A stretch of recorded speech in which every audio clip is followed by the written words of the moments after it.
Hello, Abela David is my name. Welcome to my Power BI tutorial. In this video, we want to learn about the same period last year DAX function. Let's get started. Now, the same period last year returns a table that contains a column of dates shifted 1 year back in time from the dates in the specified dates column in the current context. Okay, now I have my fact table, which is the sales underscore data, and the dimension table, which is the dim calendar. Okay, very importantly, we need to also create one-to-many relationship between the dim calendar table and the fact sales data. So I'm going to come to the data view, click on new measure. So I'm going to call the measure SPLY, which is same period last year, equal sign. So I'm going to use the calculate function. Now I've created a DAX measure, which is the total sales.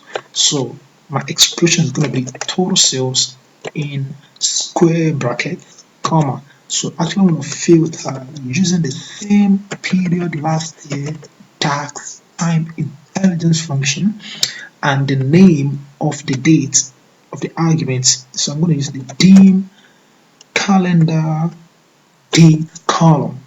Close my same period last year, close my calendar, calculate rather, and click on enter.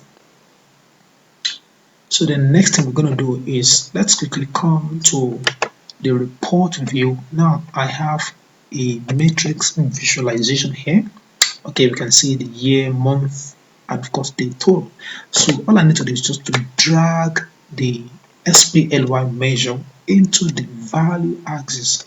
Now we discover that in January 2015 we did a sales of 208,335. However, we performed poorly in the corresponding month of the year 2016. We did 104,730. Okay, let's check this match. You discover that we did 137,728 in March of 2015. However, in the month of March 2016, we did 152,244, which is slightly higher. So this is how to use the same period last year. As I've said initially, we must have our calendar table before we can use any of the time intelligence function, and of course we must create the one-to-many relationship. Thank you for watching my video, and bye for now.